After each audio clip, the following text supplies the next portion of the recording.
जिस समय देवी माँ दुनिया में अराजकता पैदा करने वाले असुरों या राक्षसों के खिलाफ भयानक युद्ध छेड़ने और नष्ट करने में लगी हुई थी, उनकी तीन मुख्य अभिव्यक्तियां महाकाली, महालक्ष्मी और महासरस्वती एक ही शक्ति में एकजुट हो गईं। उनकी सामूहिक आध्यात्मिक शक्ति में पुलिंग इस एकीकरण ने एक उज्जवल तेजस या आभा पैदा की और इस तेजस से एक सुंदर युवा लड़की निकली। लड़की ने देवी माँ से अपने मिशन को आगे बढ़ाने के निर्देश मांगे। देवियों ने उसे बताया कि उसका मिशन पृथ्वी पर प्रकट होना और धर्म या धार्मिकता को कायम रखते हुए अपना समय वहां बिताना था।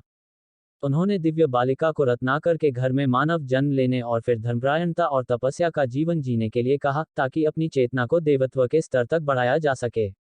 उन्होंने उसे ये भी बताया कि एक बार जब वह चेतना के उस स्तर को प्राप्त कर लेगी, तो वह स्वतः ही भगवान विष्णु में विलीन हो जाएगी और एक हो जाएगी। लड़की ने एक सुंदर छोटी बच्ची के रूप में जन्म लिया। उनमें ज्ञान की कभी न मिटने वाली प्यास थी और उन्होंने आध्यात्मिकता की ओर तीव्र झुकाव और आंतरिक आत्मा के ज्ञान की खोज को प्रदर्शित किया।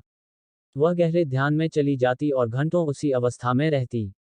उसने तब सभी सांसारिक सुखों को त्यागने और घोर तपस्या करने के लिए जंगल में जाने का फैसला किया। ये तब है जब वह भगवान राम से मिली और उनका आशीर्वाद प्राप्त किया। वह राम के साथ एक होना चाहती थी, जैसा कि उसका मिशन था।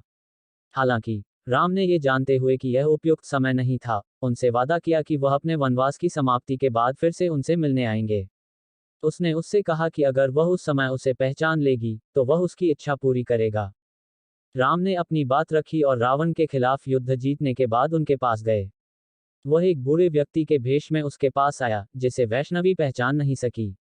जब राम ने अपना असली स्व प्रकट किया तो वह पूरी तरह से व्याकुल हो गई। राम हंसे और उन्हें बताया कि अभी तक उनके लिए एक दूसरे के साथ रहने का समय नहीं आया है। उन्होंने उसे ये भी आश्वासन दिया कि वे कलियुग के दौरान एकजुट होंगे, उसे त्रिकुटा पहाड़ियों की तलहटी में अपना आश्रम स्थापित करने और गरीबों और निराश्रितों के उत्थान के लिए काम करने के लिए कहेंगे। वैष्णवी का आश्रम फलता फूलता है। राम के आशीर्वाद से लोगों को वैष्णवी की महिमा का पता चला और उनके आश्रम की चर्चा दूर दूर तक फैल गई। बहुत जल्द भक्तों और अनुयायियों ने उनके दर्शन के लिए उनके आश्रम में भीड़ लगाना शुरू कर दिया।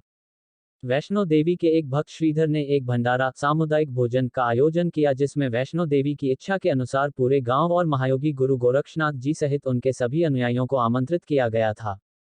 गुरु गोरक्षनाथ ने भैरवनाथ सहित 300 से अधिक शिष्यों के साथ इस भंडारे का दौरा किया। देवी मां की शक्ति को देखकर भैरवनाथ चकित रह गए। वह उसकी शक्तियों का परीक्षण करना चाहता था। इसके लिए उन्होंने गुरु गोरक्षनाथ जी से अनुमति मांगी। गुरु गोरक्षनाथ ने भैरवनाथ से कहा कि उन्होंने इसकी सिफारिश नहीं की है, लेकिन अगर वे अभी भी वैष्णो देवी की शक्तियों का परीक्षण करना चाहते हैं, तो वे आगे बढ़कर ऐसा कर सकते हैं। भैरवनाथ ने तब वैष्णो देवी को हथियाने का प्रयास किया, लेकिन उन्होंने उसका मुकाबला किया और फिर उस जगह से भागने का फैसला किया। वह अपनी तपस्या फिर से शुरू करने के लिए पहाड़ों में भाग गई।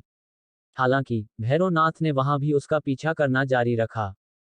पहाड़ों के रास्ते में वैष्णवी ने बाणगंगा, चरण पादुका और अधकवारी में कई पड़ाव लिए।